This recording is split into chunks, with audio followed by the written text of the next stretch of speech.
Hey, Jeannie, how you doing? Hey, Bruce, I'm doing pretty well, thanks. Who's our guest today on the show? Is it Mike Phillips? Mike. Hey, hey, Mike from everybody. Sense. Wow. Good to see you, Mike. Likewise. I just want to start by saying we appreciate that you only had one graph. So many people who we invite on the show just can't constrain themselves, and it drives us crazy. I thought your email said one graph, so I do what I'm told.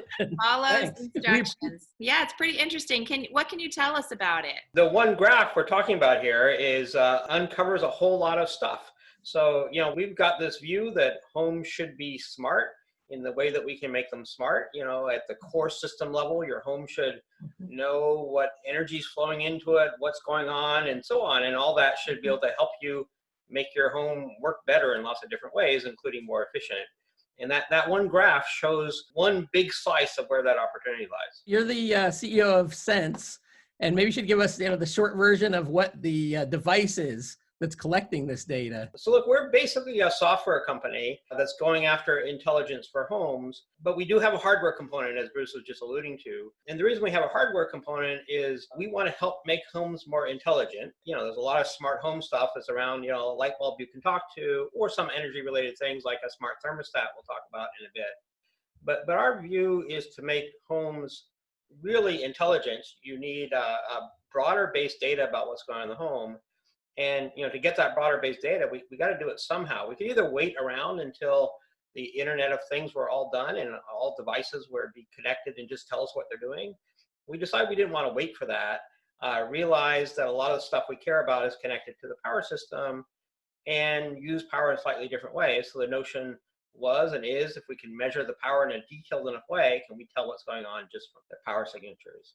It's not a new idea. It's called load disaggregation. A lot of people have worked on this. It just turned out to be insanely hard, though. Our backgrounds are speech recognition, and this very much reminds us of how speech recognition was, back 30 years ago, which kind of worked in the lab, but not in the real world. And since then, there's just been a huge amount of data activity, machine learning, AI for speech recognition, and we're now doing the same for power signals in your home to give a detailed view of what's going on in your home. So you basically listen to the electricity in the home and then see what it's telling you. It's all the little details, like your light bulb is a resistive element, and so is your toaster. So that means the current's exactly phase aligned with the voltage. But the difference is your light bulb, as the tungsten heats up, the resistance goes up. So the first 30 milliseconds of the light bulb turning on, there's this little exponential decay in the power usage. So it's all these crazy little details like that can let us know, oh, an incandescent light just turned on, or no, it looks like your toaster just turned on. As you were collecting that data, did you have any surprises, things you learned that you just weren't expecting? Oh, so every single day. So back when we were in the office and I would roam around the office and there'd be some signal up on people's screens, I'm constantly like, what in the world is going on there? Because there's like this hidden life in your house in these power signals, that it's an incredibly rich amount of data, super detailed view of what's going on. And it's just endless.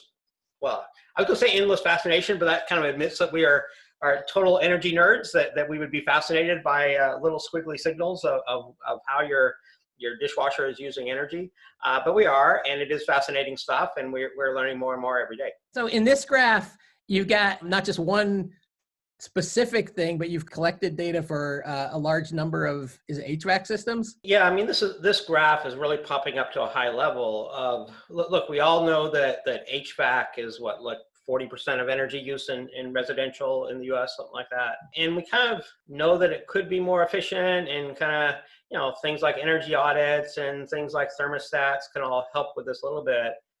But if you take a real look at the data, you find this very wide distribution in how these things are performing in homes. So it's not kind of one size fits all. We should all get a thermostat and things are all good now. As you see from the graph there's this huge range between, on the left, you see the homes that are working really well. We think that these are kind of the efficient homes. And then way out on the right are homes that are using 3, 4, 5, 6 times as much power to run their AC in this case. And look, we see this kind of thing across all different devices, but HVAC is such a clear, big energy user. Having that big view about how these things perform and where the outliers are is really important. I should mention, by the way, this graph is after normalization for square footage of the house and normalization based on weather and geography. That was based on a study of like 15,000 houses. We were able to do all this kind of normalization and get kind of the underlying how your home is performing compared to others. You may know that at Synapse, we work at the intersection of technology and policy, and at Climbable, we're all about public information.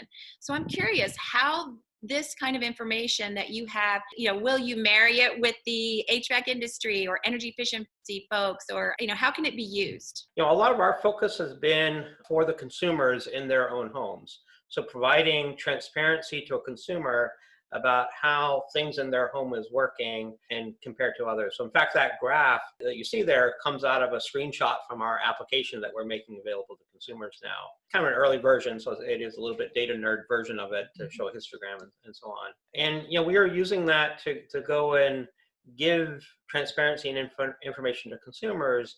But we think to go after the big picture, it has to involve more than just giving a nice graph to a consumer. It involves what utilities can do about this, and we can talk more about that. It includes policy, it includes feeding back to the manufacturers. I think we collectively have this big opportunity to get as many people from the right of that graph pushed over to the left of it, and it entails all sorts of different things that we can do that I'd love to talk more about.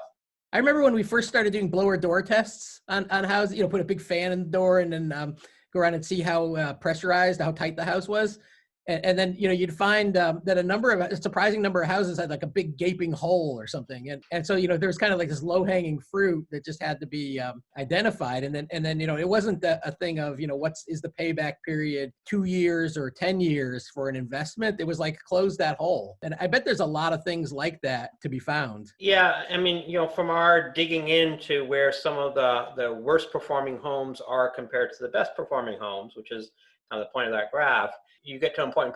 It comes from all sorts of different things. So it includes a big chunk of it, we find for the AC side anyway, is old inefficient equipment. So we can see that homes have clunky old AC systems that really should get replaced. So that's one chunk. Another chunk is exactly what you're getting at, Bruce, homes that have just, either very poor insulation, bad windows, gaping holes that are allowing a lot of airflow. And then, getting to the more subtle ones, it's certainly people may have decent equipment that's degraded over time. The refrigerant's leaked out or something.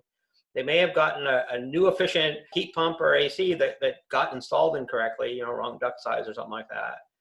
Then it may be, operated incorrectly, like people leave it running all the time even when they're not around. So it's all that kind of stuff combined that results in this. And the important thing is to go tease it apart.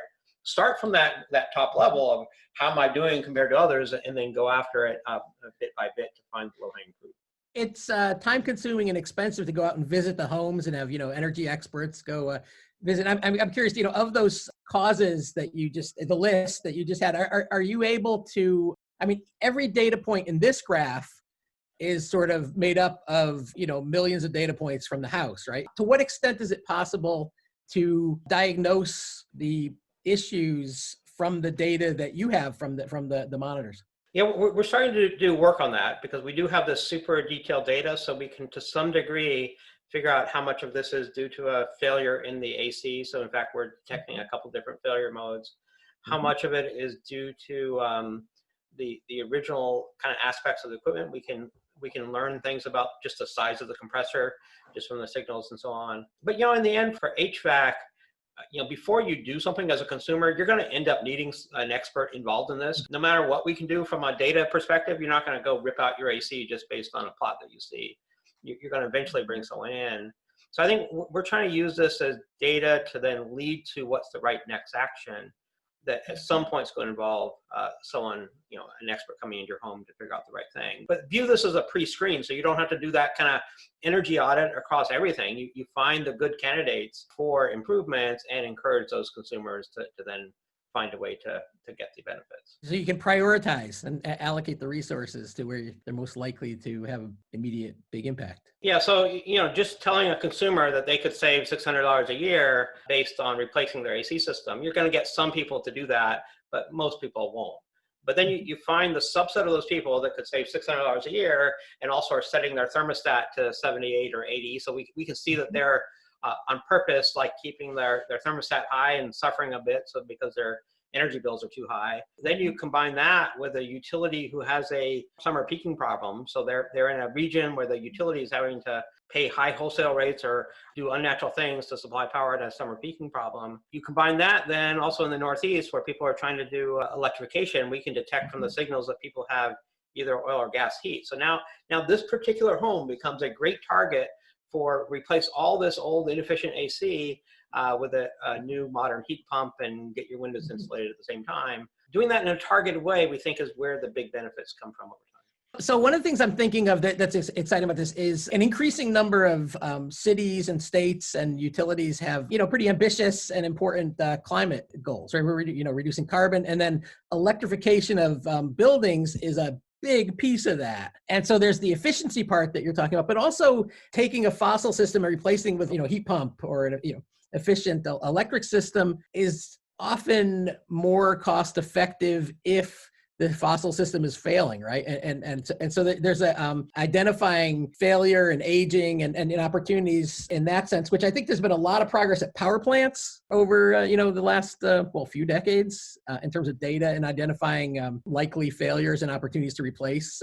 But is there an opportunity in houses with HVAC to identify failures ahead of time or immediately, so then the efficient low carbon electric systems can be installed as retrofits?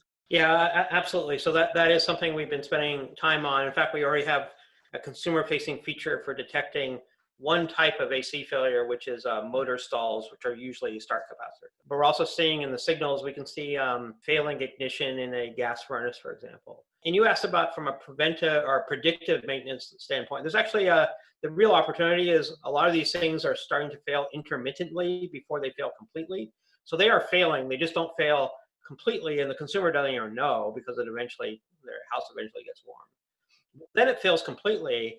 Not only is that the opportunity, or knowing that that's going to happen is the opportunity. If you don't do that, if you wait till it entirely fails, now it's an emergency for the consumer, right? If your furnace fails in New England in the winter, or your AC fails in Texas in the summer, you got to get it fixed, or you got to move out of your house. So then you end up fixing it, replacing it with whatever the person has on the truck that they can install tomorrow. And you miss for the next 20 years now an opportunity to have put a new efficient one in a thoughtful way. That leads to my question about how sense meters are deployed. Do you have them all over the U.S.? Do you have certain utilities that have helped you in their region? Do you have a lot of them in Texas? We do have a lot in Texas. We've been selling these in the market.